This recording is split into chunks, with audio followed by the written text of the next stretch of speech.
I've been charged with discussing one element of this whole plebiscite, non-binding as it is.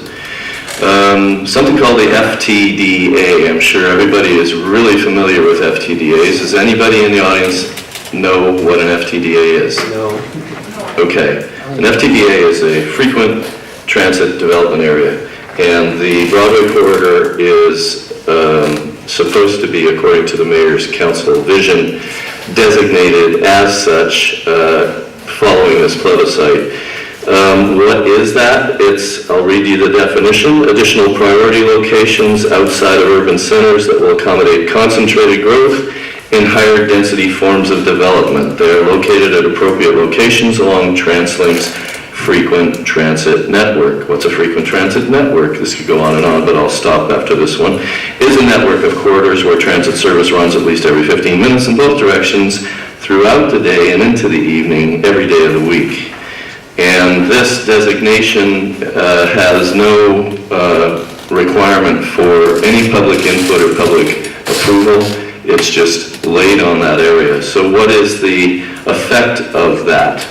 The effect of that is that TransLink and Metro Vancouver area has influence over the development of our Broadway corridor.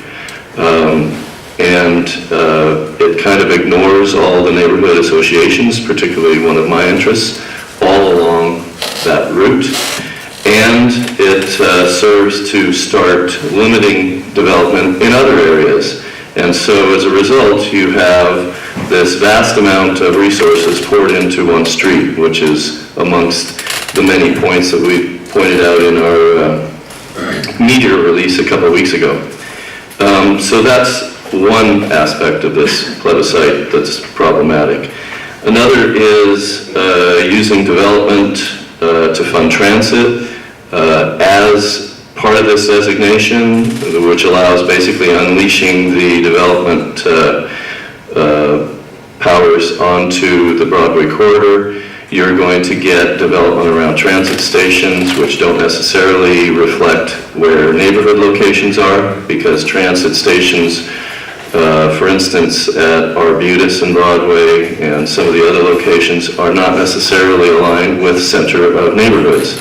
So you get differential development, which sucks commercial and retail development and people away from the areas that are normally associated with our neighborhoods, the areas that we already know and use and love. It also alters the texture of neighborhoods because that development is very large scale, larger scale than most of our neighborhoods have at the present time. So that's another problem.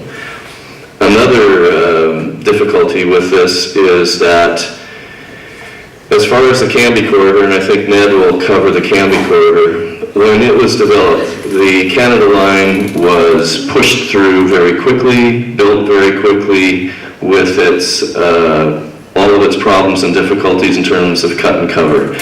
It wasn't designated a transit corridor or anything like that until after that was built, because that was the priority, to get that built for the Olympics. Then they came up with a Cambie corridor plan and designated it as Cambie corridor. I don't believe, but Ned could correct me, whether there was much neighborhood consultation on the Cambie corridor plan. I've read it. It's full of very, very gray, mushy terms which allow a lot of leeway in terms of development along that corridor, and we're seeing the results of it in terms of Oak Ridge, Marine View, and those kinds of developments.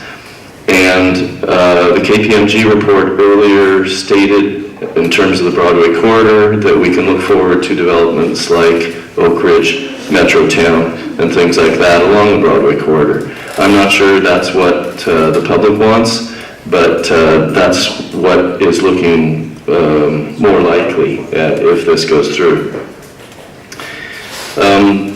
Another point is development preceding. I've got 30 seconds left, so I'll be quick. Development preceding transit. That's where I was relating to the Broadway or to Cambie corridor, where the subway was built and then they started developing.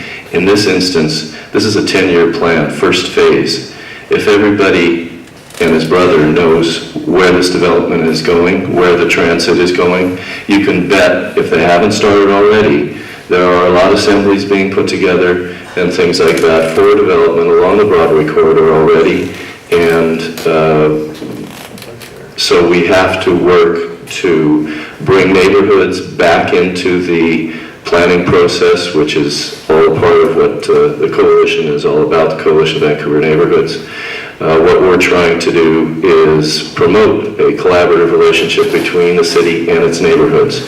If that doesn't occur, and it hasn't been occurring for the last 8 years or so at least, then we're going to be run over by the train of TransLink.